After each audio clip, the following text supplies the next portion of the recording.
Well, good afternoon. Good afternoon and welcome to another of our webinar Wednesdays. Good afternoon. I'm Kelly Bearden. I'm the director of the CSU Bakersfield SBDC, and I'll be your host today. We're going to fly solo today. Got a lot of stuff going on, a lot of things to talk about, PPP wise, EIDL wise, state grant wise, you name it, we can talk about it. Probably don't have enough time to talk about everything, but we're going to sure give it a try. So this is our 52nd webinar in a series of managing your small business through the pandemic webinar.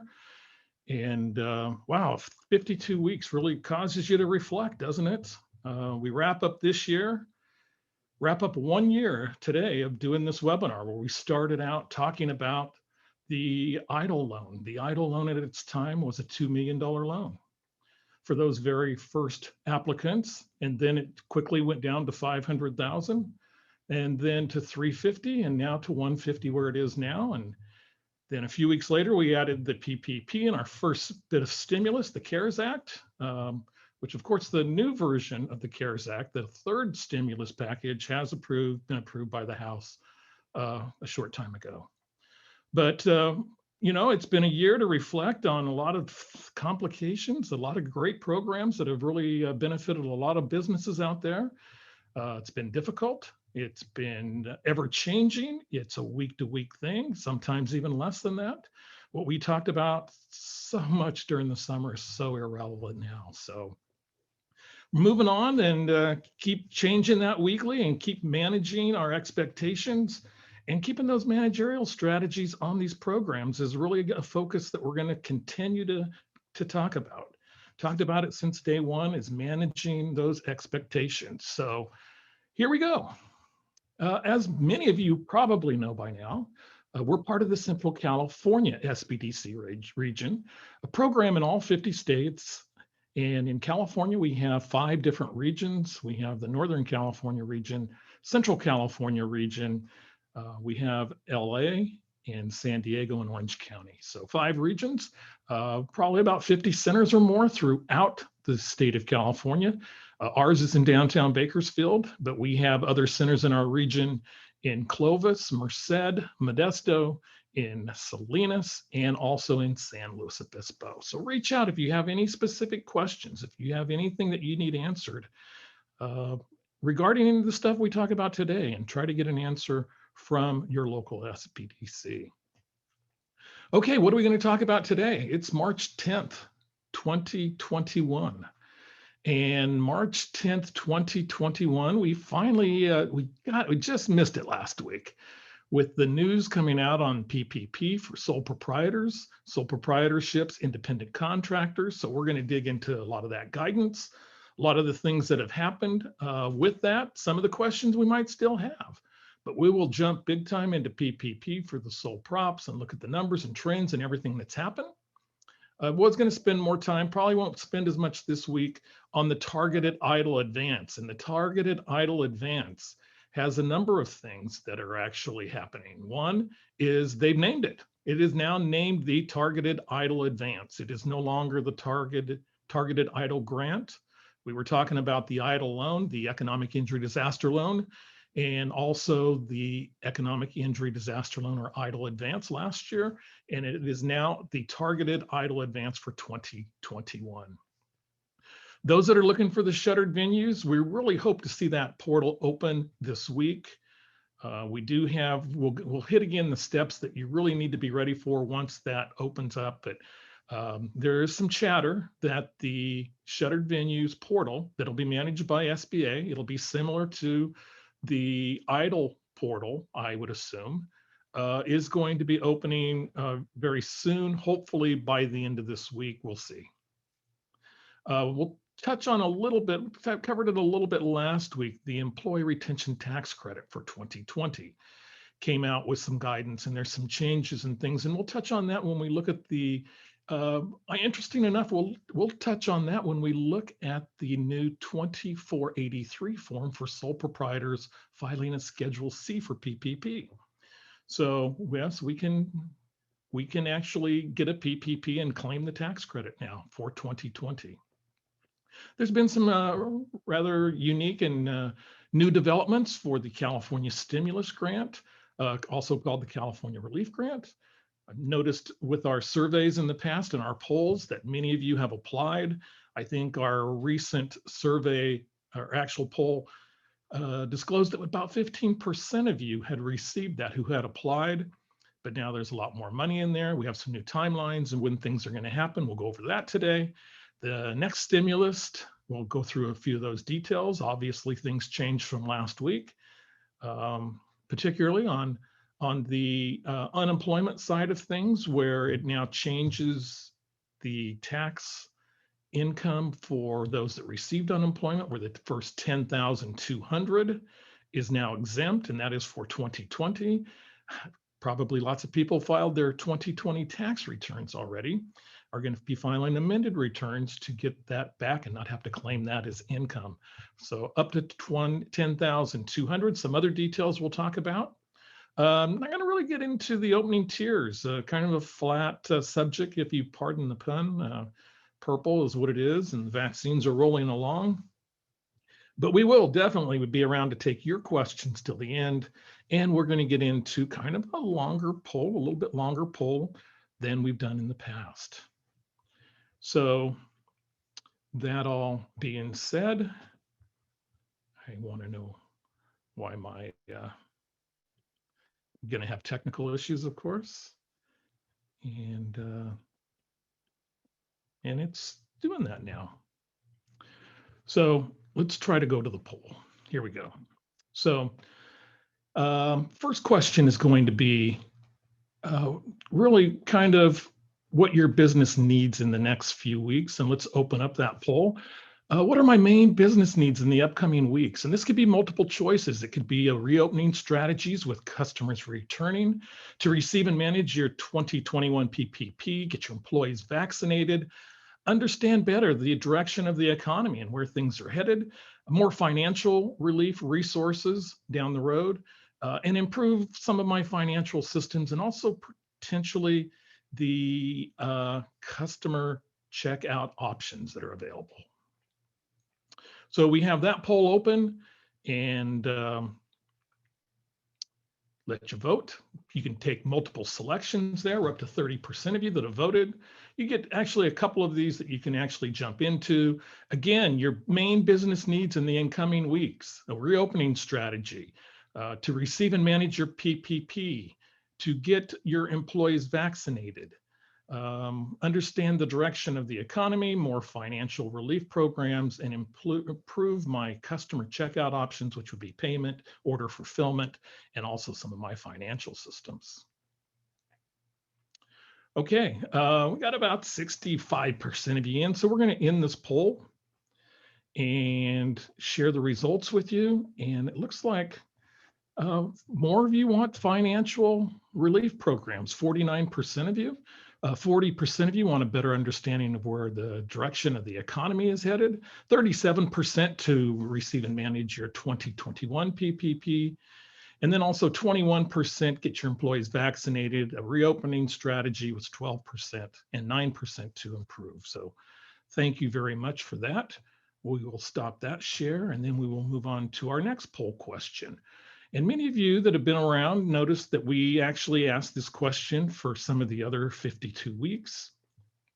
And the question is going to be, you know, how do your current sales volume compared to pre-crisis levels? So you more than 100%, 3/4 to 100%, half to 3/4, 1/4 to a half, or less than 1/4 of your regular or your sales. So we've been kind of tracking the NFIB survey on this particular subject to see how close we are to it, and to kind of analyze where we're headed and how we're staying close with kind of the national survey on this particular subject. So we have about half of you that have voted. We'll give you another moment or two. And we will end this poll with 54% of you voting, and 54% of you, as we share the results, are at about 28%, say they're at half to 3/4 of their pre-crisis levels.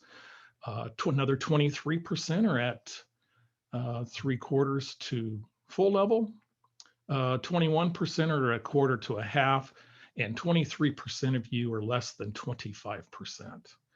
So roughly about, if you want to draw it down the middle of 50%, it's about 44% of you that are under 50% in sales, 56% over. So we'll stop sharing that and look at our last poll question for the day. That is also another question that we've asked, and it's how long do you think it'll take before your local community is back to its pre-crisis level of economic activity? So how long do you think it's going to take? It's now. You're back now, 0% so far. Sometime in 2021, sometime in 2022, sometime in 2023, or even later than that. So it'll be fun down the road. We'll compare this with one that we took maybe a few months ago, same poll question. And I have a feeling everything's getting pushed out as you do, being 52 weeks into this webinar series. And with about 60% of you voted, we're going to end the poll right now, share the results with you, and show that 66%, 2/3 of you think that we'll be back to the pre-crisis level of economic activity in 2022. 15% of you think that perhaps later this year. 17% say 2023 or later, and 2% of you right now. So thank you so much. Thank you so much for actually participating in the poll today. And so let's actually kind of move on and do a new share real quick. And one of the things that I want to get into today is a little bit about the new form that's come out and a few of the options that are available. And so what we're going to do is we're going to kind of jump up here and jump out here to the internet. We will be going over this in just a moment. And actually, now's a good time to do this. So let's actually look at our particular form right now.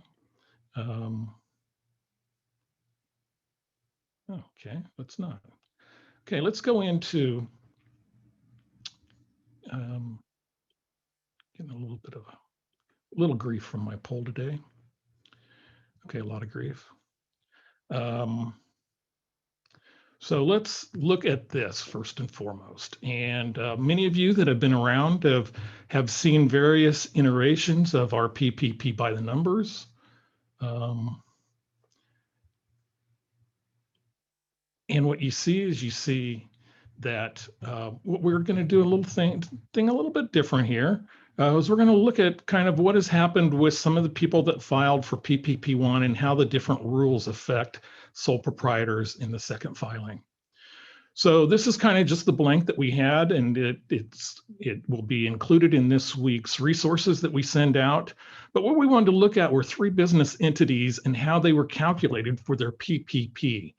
And this is going to be PPP1. So we had Kelly's Grill that many of you probably well aware of. A new one makes this. Bucks Lodge is number 2, 3 full-time equivalents, and then no employees for mom and pop. Now, I did end up with all 3 businesses that are in the 72 NACE code, which gives them the larger size of PPP, but I did that for a purpose, and we'll talk about that. So if you recall with Kelly's Grill, we had an owner that had $120,000 of revenue, of which $100,000 of it was permissible for the PPP filing. When you got down to the average monthly, it was 40,000 times the multiplier 2.5, which for our first PPP was a $100,000 loan. Our next business, Bucks Lodge, is Bucks once had a little bit of problems from natural disasters, and his revenues were down in 2019. And so what we did was we ended up with only 200,000 in revenue, of which he had 50,000 in payroll expenses. His operating expenses, because his fixed costs were up, even though his revenue was down, gave him a loss for the year. Now, under PPP1 rules, having a net income loss for the year meant that he could only get PPP based on his 50,000 annual payroll for the year. And that amount ended up at 10,417. And then our other example that we showed was mom and pop, which was basically a mom and pop restaurant, a little restaurant, no employees. They did everything themselves. Purchases were a little high because of having no employees. And then we jump into other things such as you're starting to see here the gross profit. Now, the gross profit is important here because that is the new actual way that a PPP2 can be actually calculated for sole proprietors filing a Schedule C tax return. So the gross profit can now come into play, which means it's only reduced by the cost of sales in my easy example here. We'll look at that actual form in a little bit and it'll be a little bit different. But in doing so, for a first PPP, we're looking at 100,000, 10,000 there, and 12,000 there. Well, let's see how that changed with the new rules that we're going to be discussing. So a little bit backwards, go into the spreadsheet first, but let's look at this.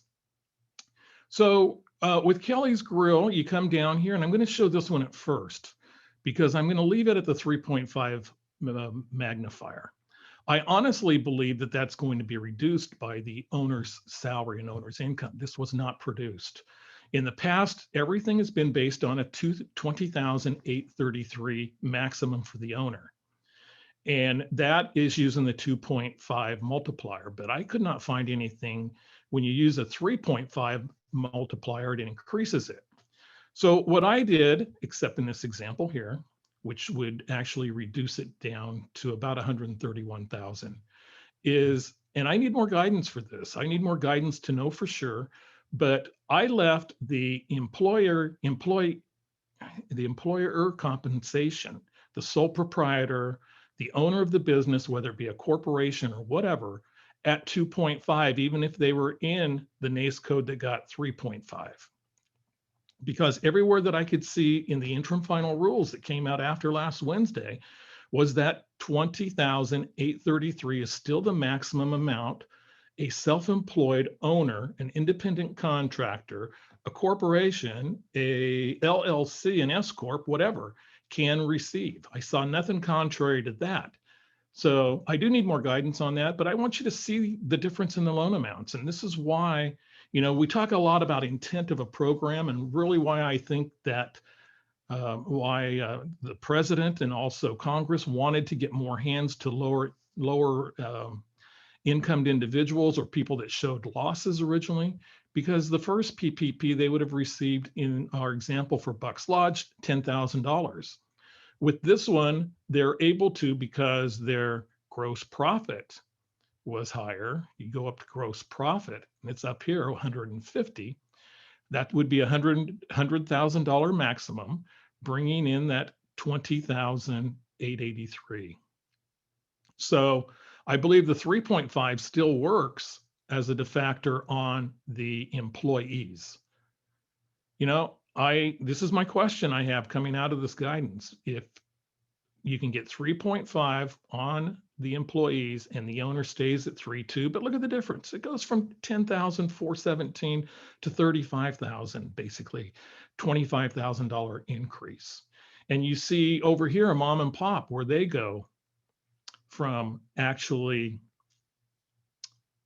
12,500 with PPP1 now being elevated all the way up to 20,883 because they can use gross profit. Okay, so there's the calculation. We started with the calculation first, and we will include this in here. It's going to have a few other things, your tracking sheets if you want, and you can use this spreadsheet for all of your programs. One thing that we are seeing a lot of with these programs, and they're all coming out saying they have allowable costs that you can use. And, so remember that you could use this for any of the particular other programs that you have. And this was our completed one from our PPP1 for Kelly's Grill last year, when we thought we needed to cover expenses there. And this can actually even go back, but in this one, we didn't really add the additional expenditures that we're able to with PPP2, being the personal protection equipment, supplier payments, covered operating expenses, and covered property damage. Okay. So there's the sheet. that we jumped into. So going back to our spreadsheet that somehow got off base, look at that, we're going backwards. See, now you know where we're going. This is great. Should do this more often. Let's just jump right now and let's just remember this quote, this line. This is kind of the key for me for everything right now. And it's the current economic uncertainty makes this loan request necessary to support the ongoing operations of the applicant. When you apply for additional monies, your current economic uncertainty very well could have changed from back in April when you filed for your first PPP. So again, you are certifying, you are signing under the perjury of penalty or law that your current economic uncertainty makes this loan request necessary to support the ongoing operations of the applicant.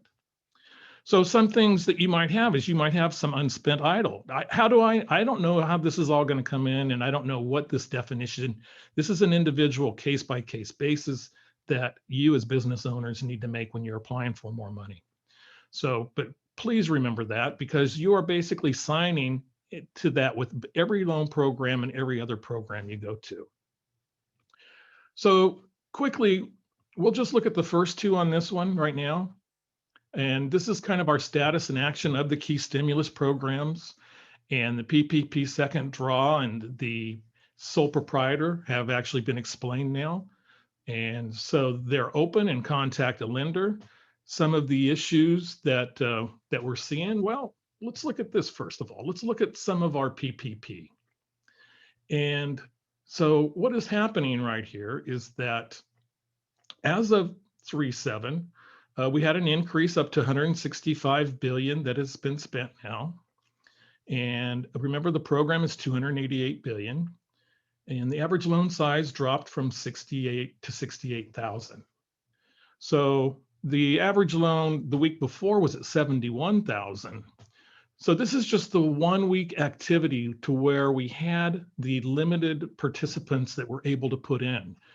It was those with 19 employees or less, and the other rules that we've talked about the last few weeks. So look at this right here. This last week, with the smaller amounts, it seems to have really kind of worked, because we have an average loan of 40,000. So it'll be the only week since that basically ended last night. And generally they're partial weeks in between of when everybody can get in. But this is the 1 week SBA provided information on the Paycheck Protection Program lending volume for that week. And the lending volume was about $8 billion. Okay, let's talk about some of the issues that have come up and some of the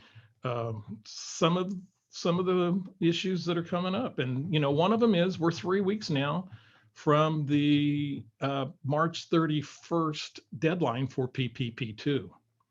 So 3 weeks left, and there's still considerable amount that needs to be spent and actually available.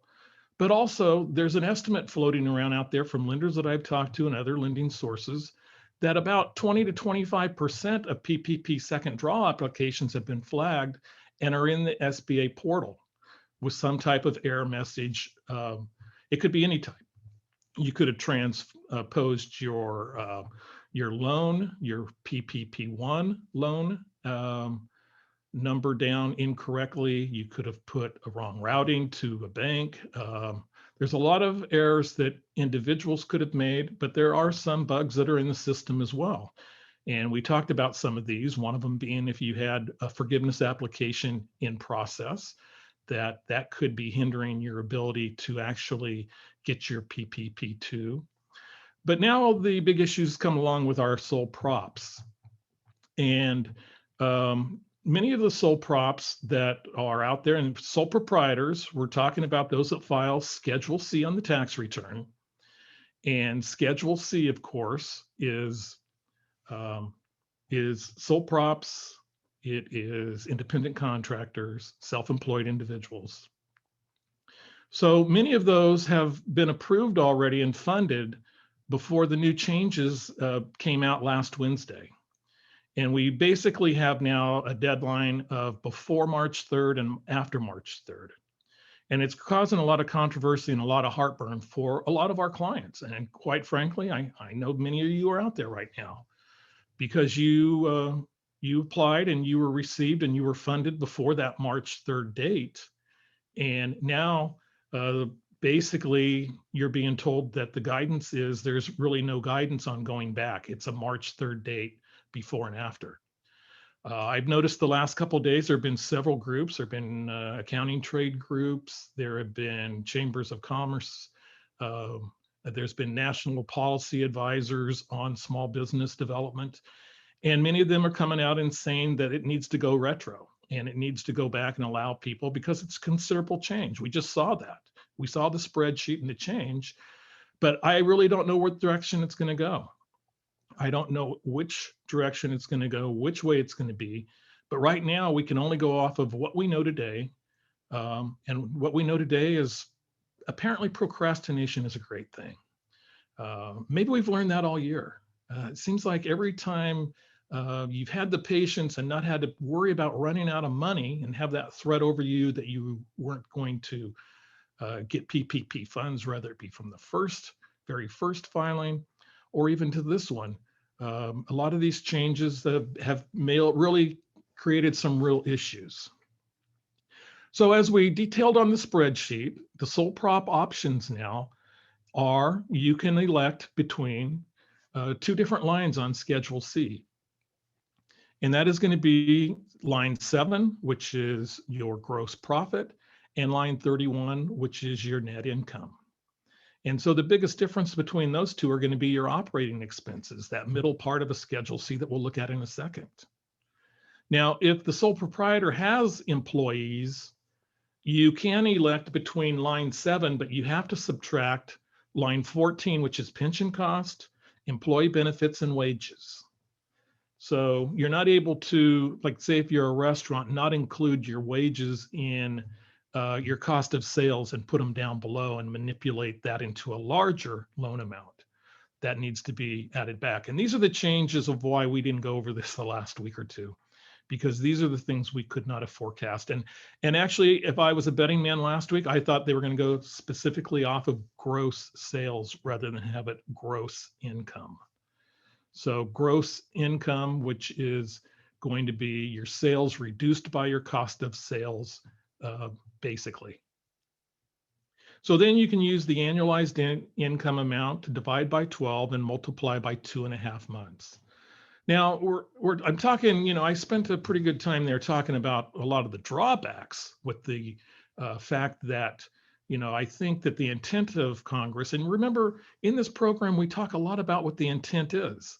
We don't have the final rules, but we talk about the intent, and the intent was to get PPP funds into the hands of smaller businesses, into those that couldn't participate because maybe you had an extraordinary item that happened in 2019 and you had a loss after 18 years of profitability in this decade. And yet then you weren't able to really participate as an owner, at least in the PPP first round because of that loss. So the intent has been to try to correct a few of those issues. And the late start, I can't imagine this program not being extended right now. There's advocacy groups are out there doing the same thing. They're asking for 60. They're asking for maybe 90 days. The portal issues are one problem, but maybe it is this sole proprietorship that we can go back and look at getting everybody done retroactively. So that's one issue, but there's opportunities. We haven't really talked much about opportunities, but now you had that negative income if you were a sole proprietor in 19, like I just said. You had an extraordinary year in 19. It could have been a lot of things. It could have been a disaster. We have plenty of fires and other things going on in the state of California and other ways that have really impacted businesses before COVID-19.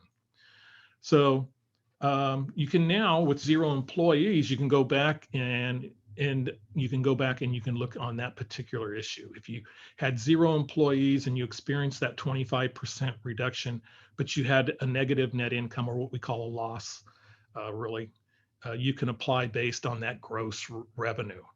Your business could be really high in expenditures, in operating expenditures.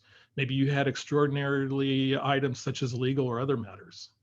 So that's one. If your business has employees, with the revenue drop, you can use the alternative gross income minus the wage and benefits.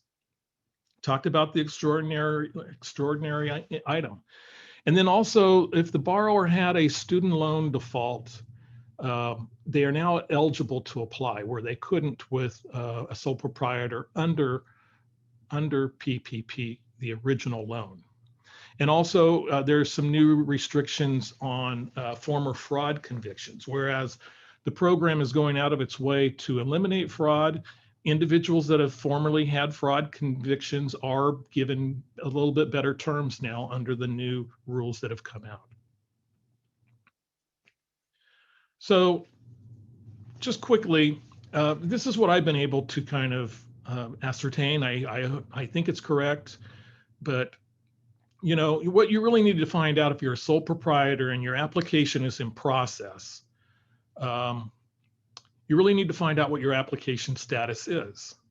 If you're pre-submittal, as we call pre-submittal, you have no E-Trans number in the SBA system. And again, what happens is you apply through your bank, the bank or you, either through their portal, enters the information and it goes into the SBA system where it is given an E-Trans number.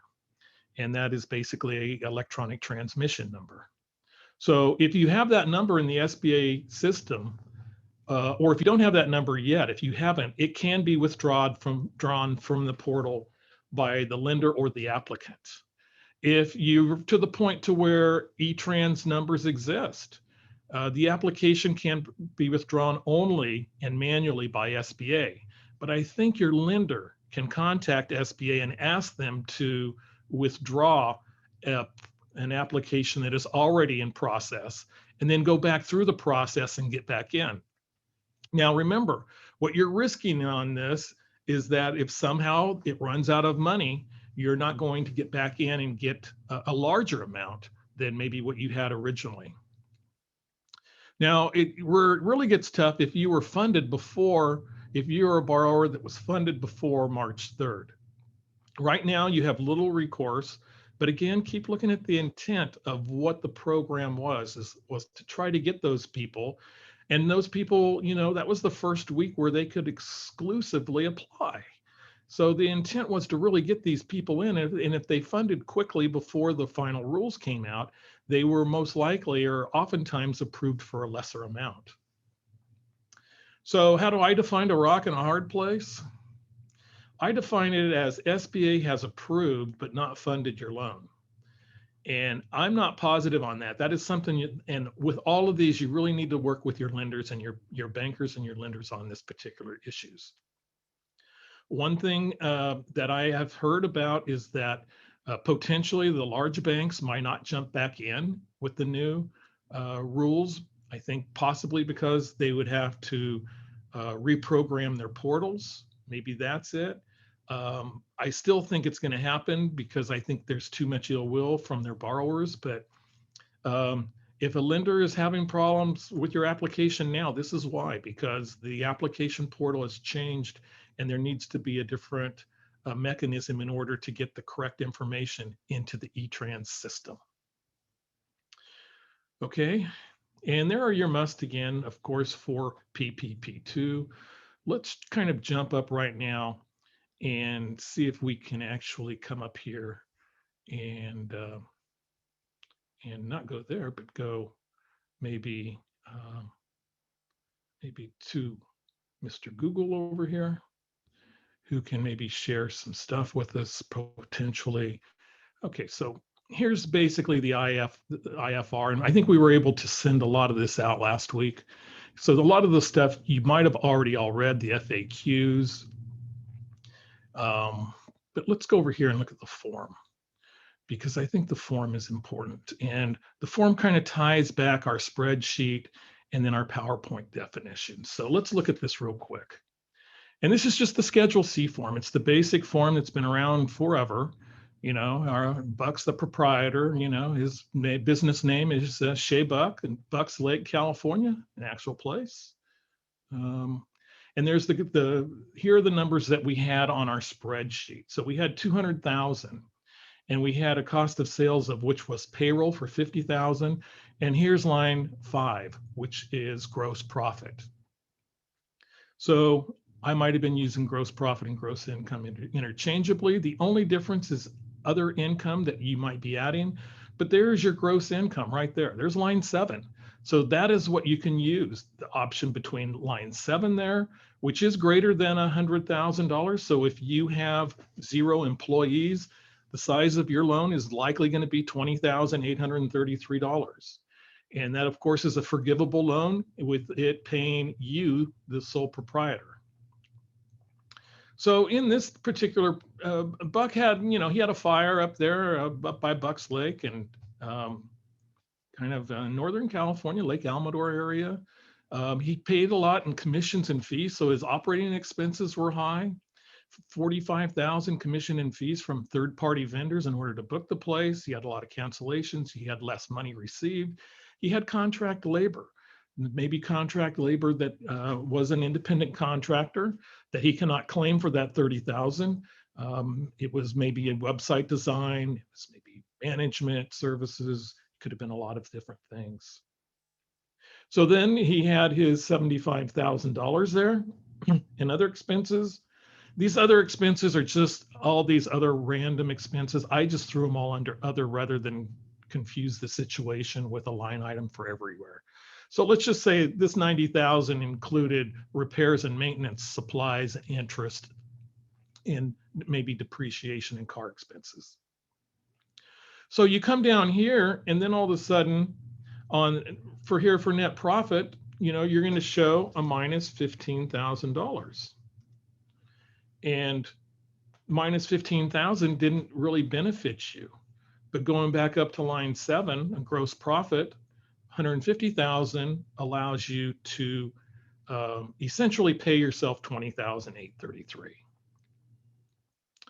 So, and again, this is only for Schedule C filers. So if you're a different filer, if you're a LLC, I would imagine even if you're a single member LLC, I'm pretty sure that it has to flow all the way down to Schedule C only.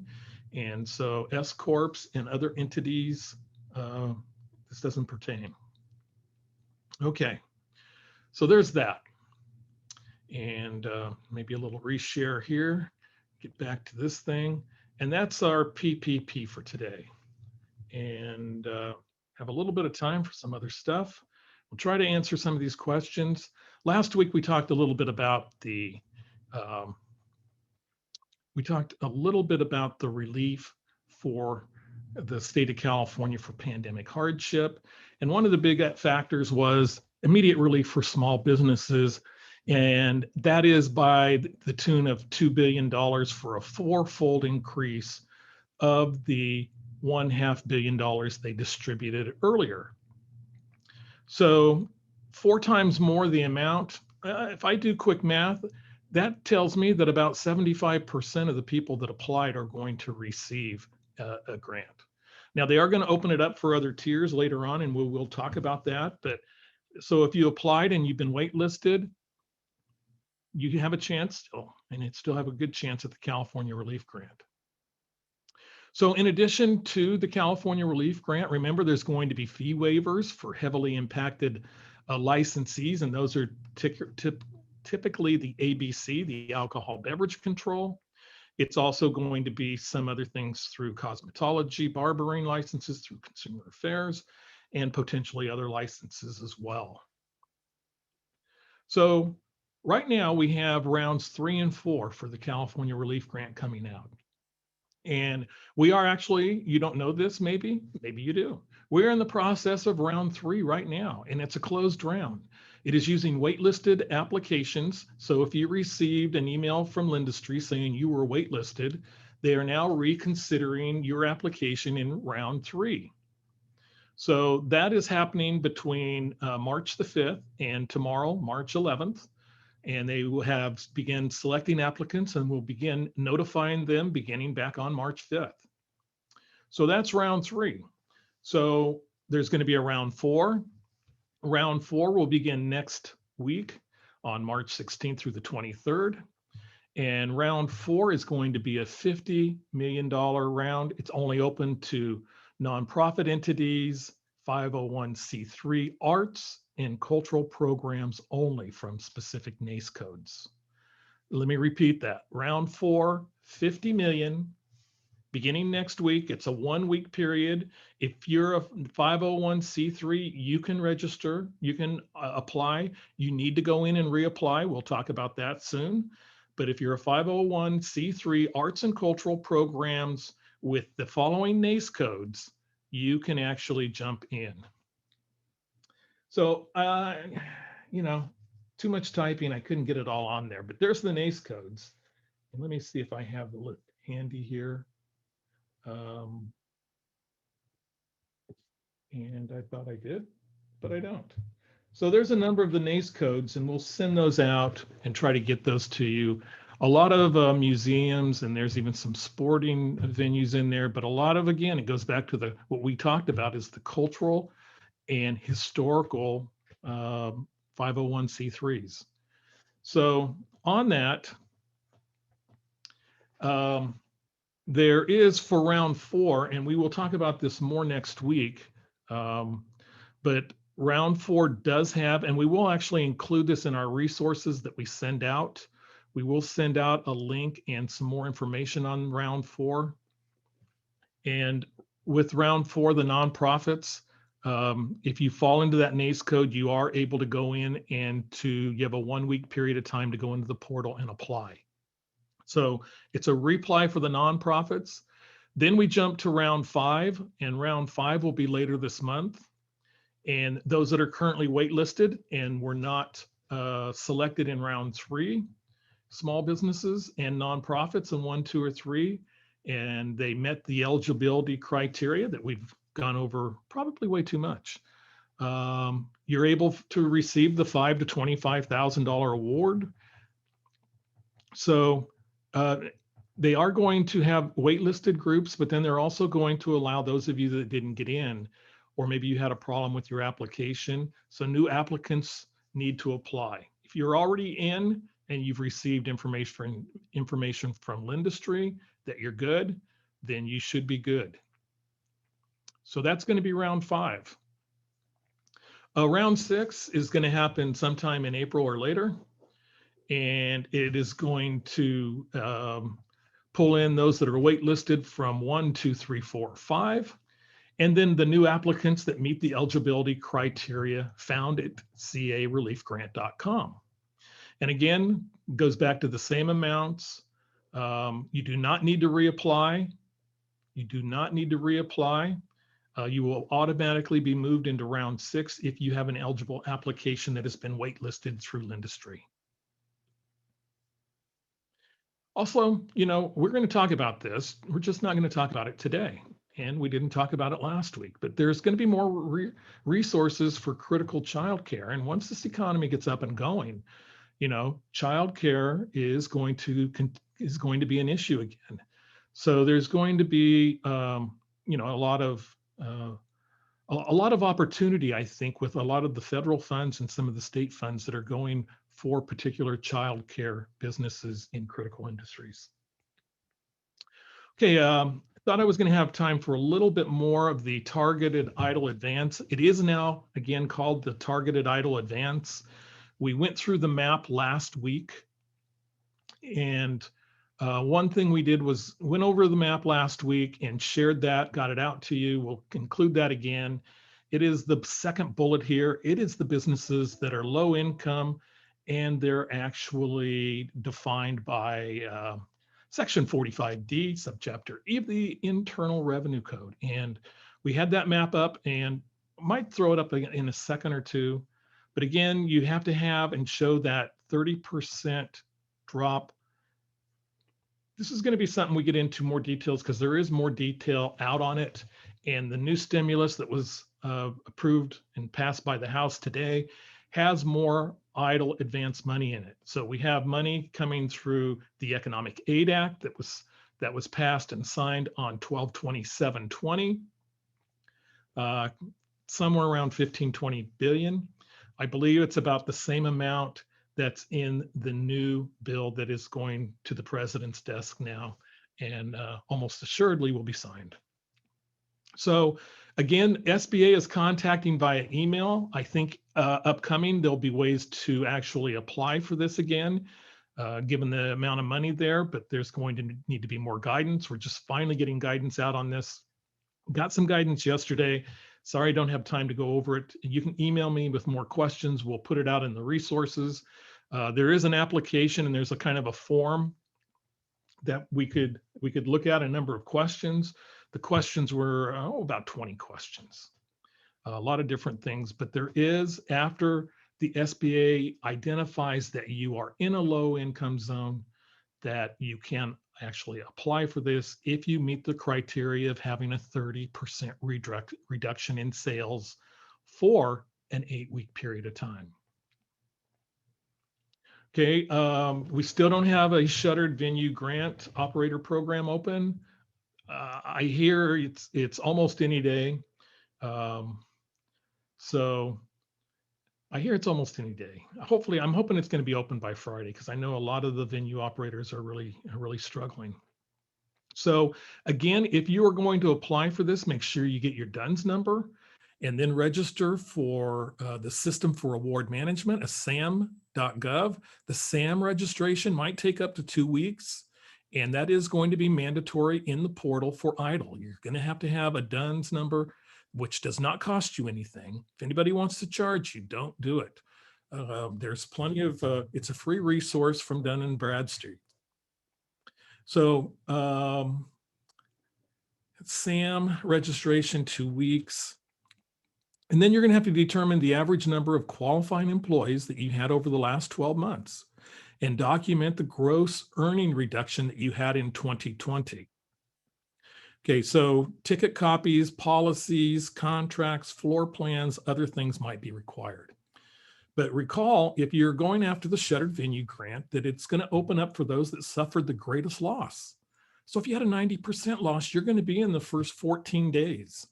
And then it kind of goes down based on the size of your economic loss. And again, that is your 2019 from 2020. There's a little bit on the eligibility. Boy, a lot going on here with this. And I hope to have something for you on this real soon.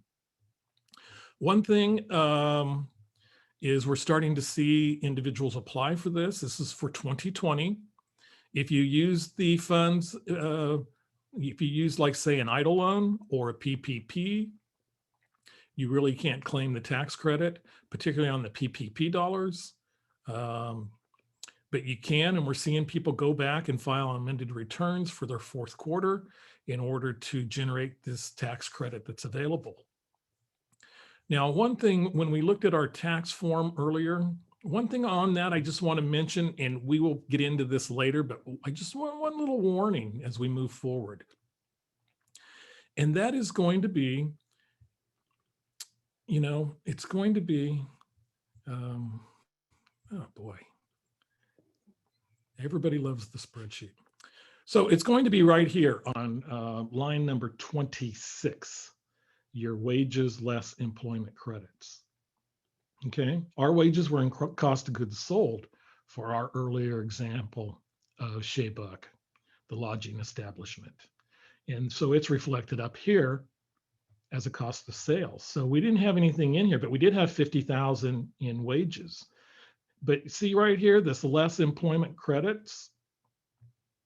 If you receive those credits, you know, we're going to figure out exactly how this comes about, but those credits are going to back out from future wages. So there's already a lot going on with income taxes and potentially income taxes being delayed and the filing happening later. There's just a lot going on there. I just want to bring it to your attention right now. Don't really want to overwhelm you with too much stuff, but if you do go after the employee retention tax credit, it is going to likely be offset against wages in future tax years. Okay, so let's leave that. And so here are some of the wages for that particular line item. Salaries and wages for the tax year, they're reduced by the following credits. And obviously we have a employee retention credit right there, form 5484A. I am assuming that that is the COVID employee tax retention credit that we're talking about, but we'll need more guidance on it. But any of these other ones, including a credit for a paid family member and medical leave, if anybody took advantage of that credit, it also is something you're going to want to talk to with your financial advisor. Okay, the American Rescue Plan Act. Okay, it was passed by the House. It went to the Senate to where it was changed in certain ways. We'll talk about how the changes and how those occurred. And then it went back to the House and was passed by the House today. And so now it should be on the way to the president's office for signature. It does include the 25 billion for restaurants. Kind of curious to see how this is going to play out. We've kind of gone through the necessary or the allowable expenditures. So these grant programs, they give you the money. They say, here's the money up front, here's your grant, but it is only for allowable expenditures. And you need to go back to our spreadsheet and you need to account for those, especially if you have multiple programs. You know, it's something that's come up, and it just came up this last week where we're now starting to see actually borrowers get notification about PPP requests for production of documents and information. So, you know, that's an audit. And so we're starting to see now where the SBA is requesting certain information from people. So having your records straight and understanding everything that you're getting into, there's a lot of money that's flying around and it's fast and it's furious, but understand that you are signing that you need that money because of the current status of your business. And also you need to know what type of recourse might be coming down later in the hands of an audit or a review of your financial information. So just real quick on the PPP1 that came out, and also they're asking for, you know, your tax return for 19, 2020 quarterlies for quarter one, and then 2019 quarters 1 through 4 of 941. And you likely produce that information to your lender when you got your first PPP loan. You have to provide proof that you were in business on 2/15, such as a bank statement, etc. And also a detailed report as to how the maximum load amount was calculated on your original PPP application. Okay, so this was the first of a couple of audits that we're starting to see. It appears, at least if this is consistent, is that the SBA is contacting lenders and certain lenders and then the lenders are actually contacting the borrowers. So keep that in mind moving forward. So the American Rescue Act, the 25 billion, if you get one of those grants, it's for certain expenditures. Also targeted EIDL, economic injury disaster, the advance payments.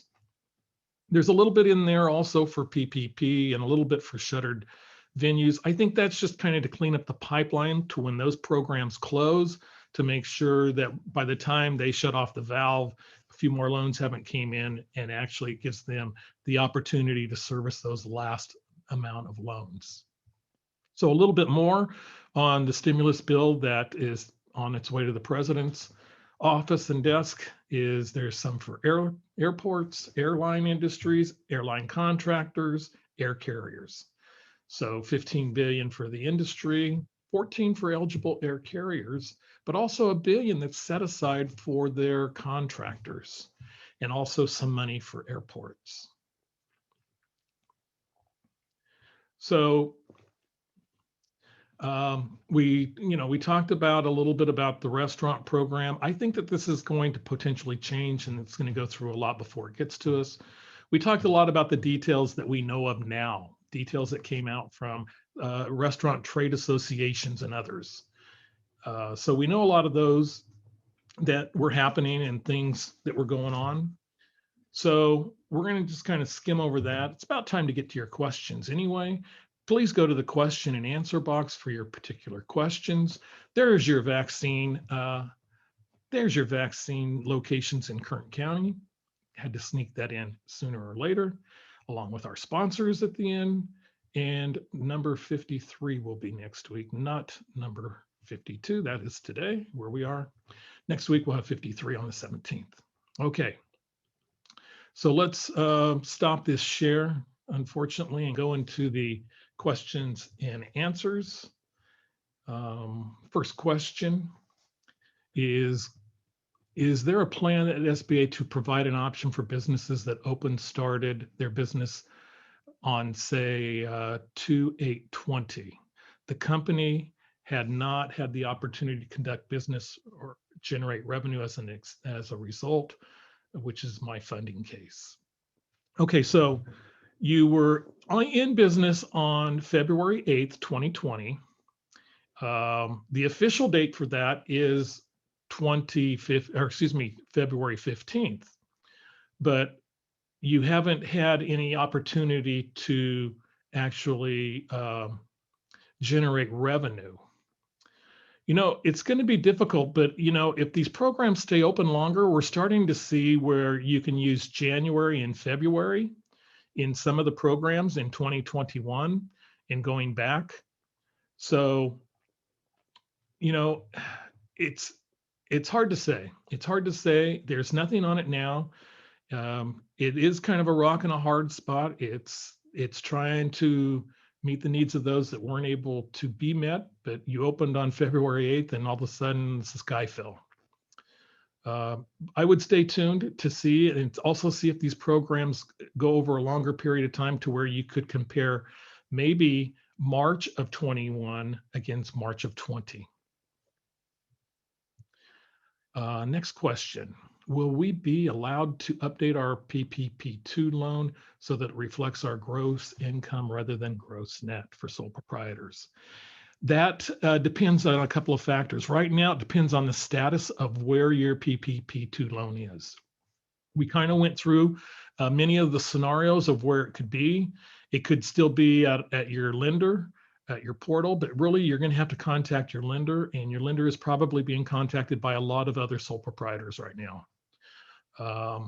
If there's some online application that you have done and then you hit submit, it likely went to the SBA, and you likely have an E-Trans number, as we had mentioned earlier. So if it's at SBA and has not been funded or approved, your lender can request that the SBA actually delete that. Again, there's risk because, it could run out of money before you get everything back in. You'll want to talk to your lender, and you're going to want to check with your lender to also see what their thinking is, if they're even participating in the new round of proprietors. There's so many different lenders and there's so many different options that they have. You really need to find out before you withdraw your application, but it really depends on the status of where it is. If it's already been funded, what you're doing is you're hoping that Congress and the president follows the intent of the program and goes back and actually reimburses or allows those already funded sole proprietors the opportunity to use the gross profit or gross revenue method if it's better. Okay, let's see what else. What if you are in bankruptcy? Can you apply for PPP? I believe the answer to that is no. I would check because there's been so many programs, and bankruptcy has been a moving target also. I know that they softened up the stance on a lot of the bankruptcies in EIDL and some of the other programs. But I believe, and I'm not positive on this, I believe though, if in the PPP program, that if you actually are in bankruptcy now, that you are not eligible. Now, if you had a prior bankruptcy from 2 or 3 years ago, yes, you are. But if you're in bankruptcy at this time, I do not believe so. But let me try to get you a more definitive answer rather than I'm 80% sure. Okay, can I describe on PPP1 forgiveness the certain supplier cost and expenses for operations? I think that there was a little bit more that came out. I don't recall them because there was about 70 pages of stuff, and I tried to stay away from forgiveness because my thinking right now on PPP forgiveness is to wait. Procrastination is your friend.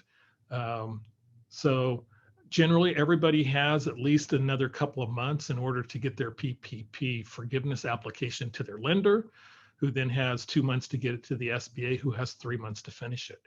But from when your covered period ended, you have 10 months. So if it was me, I would be waiting for better definitions on those certain supplier cost and expenses for operations. A lot of the expenses for operations originally tended to sound like that they were for software programs, for enhancing your order fulfillment, curbside pickup, those types of operations, maybe things along those lines. Cloud computing was also mentioned. But I would wait because I think the supplier cost, I think if they're within your 8 or 24-week covered period, whichever you elect for that PPP1 forgiveness, I believe you can go back and you can claim those. And of course, that only came out on 12/27. So we will be looking into a lot of those costs, but for forgiveness, I would wait. If you've applied for the Cal Relief Grant and you have not heard anything, if you've not got an email, what I would do is I would go and I would contact Lindustry. They do have an 800 number. We'll get that in the resources, the Lindustry 800 number, the contact to contact them. You can also send them an email, but I would want them to verify that because most people that have been waitlisted have got an email saying that they have been waitlisted. So maybe you have an incomplete application out there that's hanging. Okay.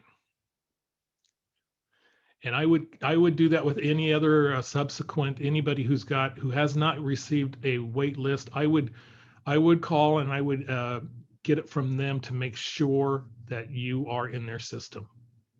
And I would do that soon. Okay. Sorry, I really don't know which side has the J&J, the Johnson & Johnson vaccine. But I am happy to report, vaccine number 1 in the old arm. Feeling pretty good about it. Where do I apply for PPP? What you do is you start with your lender. There's across the country about 5,198 lenders right now that have done PPP loans in 2021. But I would start with your lender, and if not, you could send me an email, and I can send you a few. In the resources, and I keep talking about the resources that come. That's that email that comes to you afterwards. It's generally sometimes it's as early as Thursday afternoon, but sometimes it's Friday. And it lists all of the resources that we talked about and has a recording of the webinar so you have access to go back to the slides. And also, we try to give you a link to everywhere you can go. So in there is the top 10 lenders, but start with your bank first and foremost. There's a lot of online options, a lot of fintech businesses. There's a lot of smaller community banks if you're in Kern County. If you're in Bakersfield, a lot of local banks, credit unions, Valley Strong Credit Union, Valley Republic Bank. I'm leaving out too many, so I should just shut up and move on. But local banks and community banks are the ones that are being a little bit more receptive. Okay.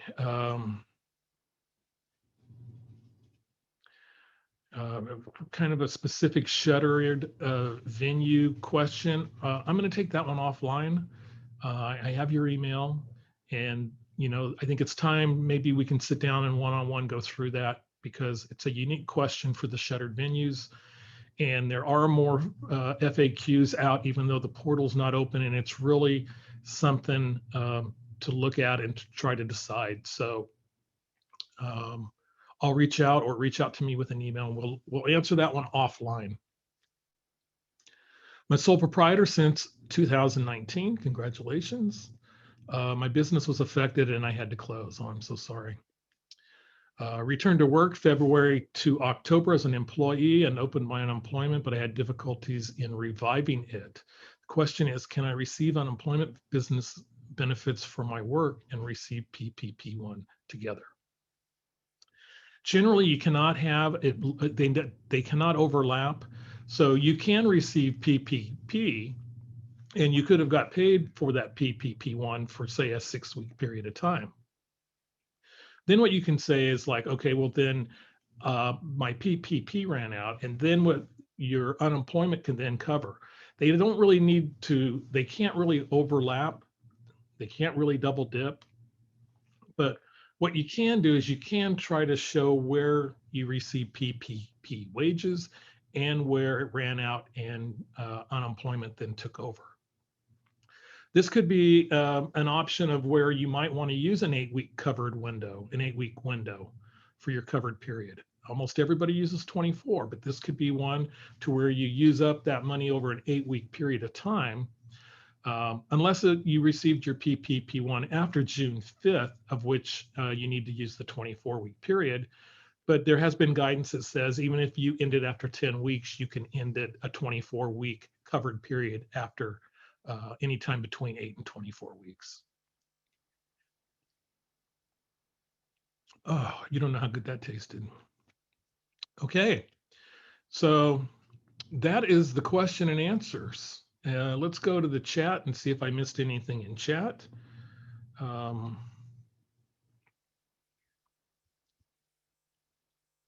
I accidentally received an EIDL instead of PPP help. Oh no.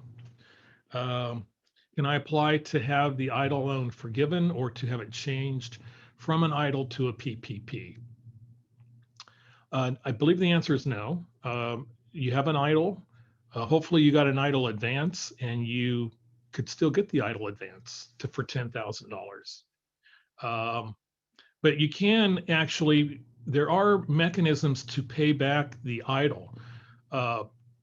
You can have an EIDL and a PPP. So if you received an EIDL, what I would do is I would, if you qualify for the PPP, if you're eligible with the 25% reduction and other factors, I would jump in and I would go after the PPP. And then anytime you can send back the EIDL money as not needing it. I believe you paid $100 probably for a UCC1 filing, but that's really all you're out. So there's one, let's see.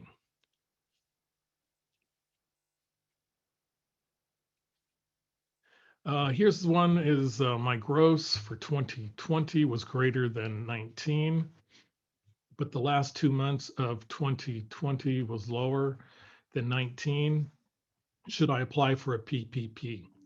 I think what I would do is I would list your monthly revenues, your monthly sales.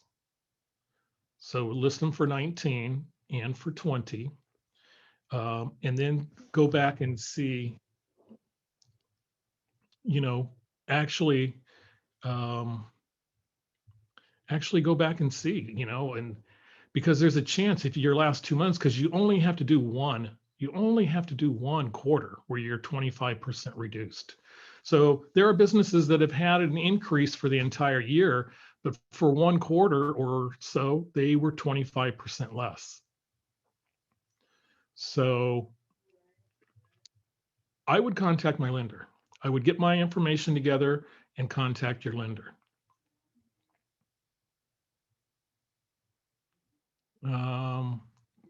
Looks like about it. That's it. Okay, great. Okay, 109. I ran long again. Been doing that all year. Hey, it's great.